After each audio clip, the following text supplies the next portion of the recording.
জনাবে মুহাম্মদুর রাসূলুল্লাহ সাল্লাল্লাহু আলাইহি ওয়াসাল্লাম মক্কার যুবকদের সঙ্গে খেলাধুলা করে, তাদের পিতারা তাদের কাছে আসে, তাদের গায়ের ধুলিগুলোকে পরিষ্কার করে দেয়, ঠোঁটে মুখে কপালে হৃদয় ভরা চুমা দেয়। কিন্তু না না, আল্লাহর নবী পথের পানে ফিরে থাকে, আল্লাহর নবীর আব্বাজান আসে না, আল্লাহর নবীকে কোলে নেয় না। আল্লাহর নবীকে দেখে দেখে দেখে দে মা আমিনার কাছে গিয়ে হাজির হয়ে যায়। ও যুবকেরা, আল্লাহর নবী দিন দুনিয়ার বাদশা আম্মা জান হযরত আমিনার কাছে গিয়ে ওঝন লইলে কাঁদে আর বলে, আম্মা জান, ওই মক্কার ছেলেদের সঙ্গে খেলাধুলা করি, তাদের পিতারা তাদের কাছে আসে গিয়ে তাদের গায়ের ধুলিগুলোকে পরিষ্কার করে দেয়, ঠোঁটে মুখে কপালে হৃদয় ভরা চুমা দেয়। মা, আমি মুহাম্মদুর রাসূলুল্লাহ ওই পথের পানে ফিরে থাকি, আমার আব্বা জান কেন আসে না? আম্মা জান আমিনা সন্তানকে কি উত্তর দেবে? মা আমিনা চোখের পানি লুকিয়ে বলে, বাবা মুহাম্মদ, তোমার আব্বা জান গিয়েছে দূরদেশের কাছে, একদিন না একদিন বাবা আসবে ফিরে, তোমাকে করে নেবে, গায়ের ধুলি পরিষ্কার করে দিয়ে ও বাবা ছেলে তোমাকে হৃদয় ভরা চুমা দেবে। আল্লাহর নবী যতবার কাঁদে আম্মাজান একই কথা বলেন বাপ, আল্লাহর নবীর আব্বাজান কি আর ফিরে আসবে? বারবার সান্ত্বনা দেয়, আল্লাহর নবীকে বারবার সান্ত্বনা দিয়ে আর রাখতে পারলেন না। হঠাৎ একদিন আল্লাহর নবী ওঝন্য এনে কাঁদছেন, আল্লাহর নবীর দাদুজানের কাছে আম্মা জান হযরতে মা আমিনা গিয়ে হাজির হলেন। আব্বাজান, আপনার নাতি ভাই মুহাম্মদ সাল্লাল্লাহু আলাইহি ওয়াসাল্লাম তার আব্বাজানকে বারবার দেখার অনুরোধ আমাকে করে, আপনি যদি একটু হুকুম দেন, আপনি যদি একটু ইজাজত দেন, আপনার সন্তান আব্দুল্লাহর কবর মোবারকটা একটা বার দুই নজরে দেখিয়ে নিয়ে আসবো। জোরে বলে। আল্লাহর নবীর আম্মাজানের এই কথাটা শুনে দাদুজান রাজি হলেন, যাও বৌমা, আমার নাতি ভাই মুহাম্মদ সাল্লাল্লাহু আলাইহি ওয়াসাল্লামকে নিয়ে তার আব্বাজানের কবরটা একটাবার দুই নজরে দেখিয়ে নিয়ে এসো। আল্লাহর নবীর আব্বাজানের কবরটা কোথায় বাপ? আমাদের যেমন পাড়ার শেষে কবরস্থান থাকে, আপনার এলাকায় কবরস্থান কোথায় বাপ? এই ঘরের পেছনে। তো বিশ্বনবীর আব্বাজানের কবরটা তো বাড়ির পেছনে নয়, আল্লাহর নবীর আব্বাজানের কবরটা মক্কার মদিনার বীজ বরাবর একটা আবওয়া নামক জায়গা রয়েছে। কি নাম? আবওয়া নামক জায়গাতে আল্লাহর নবীর আব্বাজানের কবর। যে আম্মাজান হযরতে মা আমিনা কি করলেন, আল্লাহর নবীকে নিয়ে সেই মক্কার মদিনার বীজ বরাবর যে জায়গা কবরস্থান সেখানে নিয়ে যাচ্ছেন, আর সঙ্গে নিলেন, সাথে নিলেন দাসী উম্মে আইমানকে।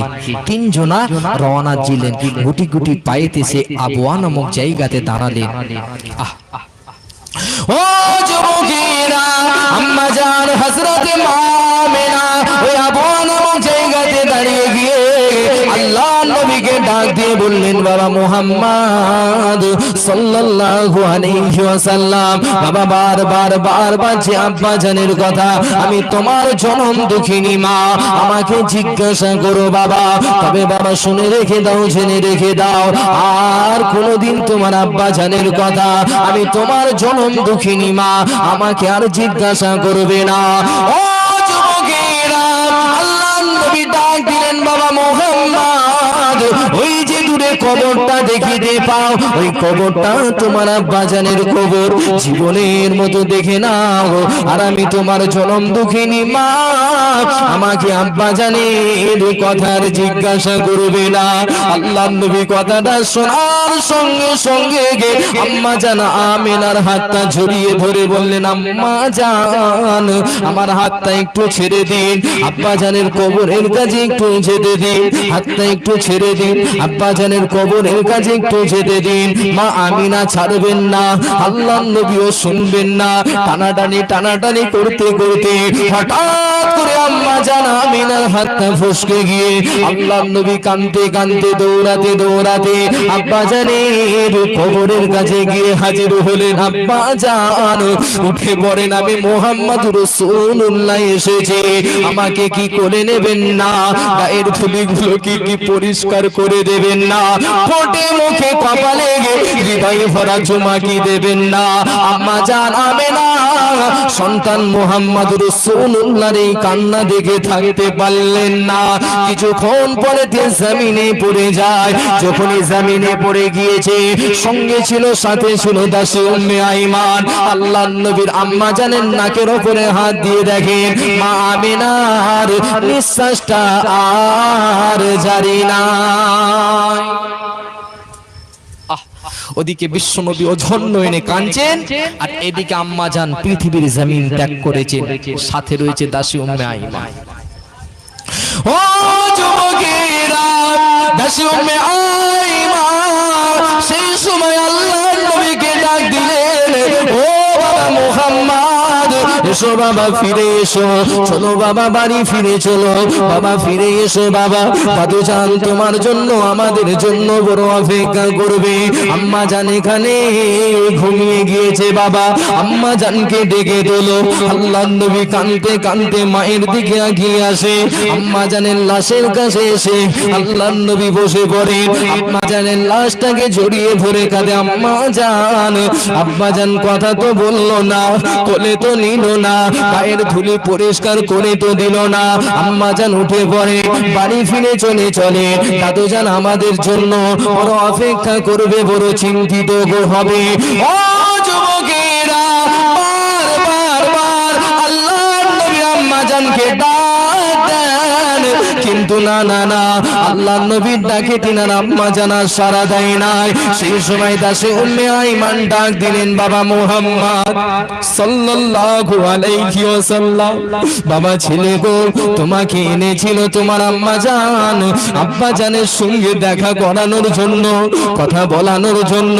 দেখা তো হলো না, কথা তো বললো না।